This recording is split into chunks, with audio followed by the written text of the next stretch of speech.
बिस्मिल्लाहिर्रहमानिर्रहीम। अस्सलाम वालेकुम व्यूअर्स। आज हम बना रहे हैं पेशावरी कहवा या पेशावरी ग्रीन टी जिसको कहते हैं। तो इसके लिए सबसे पहले मैंने चीनी ले ली है। 1 कप मैं चाय का बना रही हूँ तो मैंने 1 टेबल स्पून चीनी ली है। इसमें आप अपनी मर्ज़ी से कम ज़्यादा कर सकते हैं।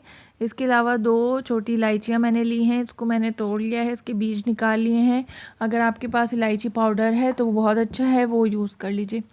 और इसके अलावा सब्ज़ चाय या ग्रीन टी जो खुली मिलती है वो मैंने ली है, तकरीबन 1/4 चाय का चम्मच है, बहुत थोड़ी सी ली है। और इसके अलावा पानी मैंने 1/4 कप पानी लिया है। 1 कप मैं चाय का बना रही हूँ, उसके लिए मैंने थोड़ा सा ज़्यादा 1 कप से थोड़ा ज़्यादा पानी रखा है। तो मैंने सबसे पहले सॉस पैन में पानी डाल दिया है, साथ में इलायचियाँ और चीनी मैं ऐड कर दूँगी। ये दोनों मैं पहले से डाल रही हूँ ताकि ये अच्छी तरह से चीनी जो है वो उसमें बॉयल हो जाए और इलायची जो है उसकी बहुत अच्छी सी खुशबू उसमें आ जाए। अगर आप बाद में डालते हैं तो जो इलायची है उसकी खुशबू वैसी नहीं आती और चीनी जो है वो भी सही तरह से इसमें डिज़ोल्व नहीं होती। चीनी का अपना एक फ्लेवर आता है। तो ये देखें इतनी अच्छी तरह से बॉयल होना शुरू हो गया है। अब इसमें ग्रीन टी डाल दूँगी। जो सब्ज़ चाय की पत्तियाँ हैं मुश्किल से ये 1 चुटकी के बराबर होंगी, इससे ज़्यादा नहीं है। जो सब्ज़ चाय है वो मैंने इसमें ऐड कर दी है और इसको डाल के मुझे बिल्कुल इसको हल्की आंच पे 5 मिनट दम पे छोड़ना है।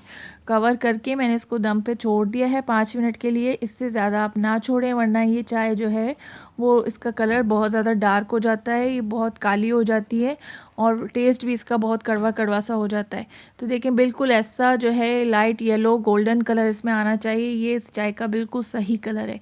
इसको मैंने निकाल लिया है कप में। चीनी मैं पहले ही ऐड कर चुकी हूँ और चीनी आप अपनी मर्ज़ी से कम ज़्यादा कर सकते हैं। ये 1 चाय का नाप था और 1 चाय के हिसाब से मैंने चीज़ें डाली हैं। अगर आप ज़्यादा बना रहे हैं तो फिर ज़्यादा चीज़ें ऐड कर लें। चाय की पत्ती जो चाय की पत्तियां हैं इसमें ग्रीन टी की, वो आप हमेशा बहुत कम इस्तेमाल करें, उसी से इसका फ्लेवर बनता है और यही कलर आता है। अगर आप ज़्यादा पत्तियां डालेंगे तो ऑब्वियसली जो है इसका कलर बहुत डार्क हो जाएगा। जो लोग शिकायत करते हैं हमारी चाय ब्राउन हो जाती है या बहुत डार्क कलर की बनती है, वो इसीलिए बनती है कि चाय की पत्तियाँ उसमें बहुत ज़्यादा डाली जाती हैं। तो बिल्कुल थोड़ी सी डालें और उसको दम पे छोड़ें ताकि इसका अपना एक अरोमा और अपना एक फ्लेवर आ जाए। लेमन जो है वो मैंने अपनी मर्ज़ी से यूज़ किया है, इसमें आमतौर पर लेमन नहीं डलता है, ऐसे ही सिर्फ इलायची के साथ इसको एंजॉय किया जाता है। देखने के लिए बहुत शुक्रिया जी, थैंक यू, अल्लाह हाफ़िज़।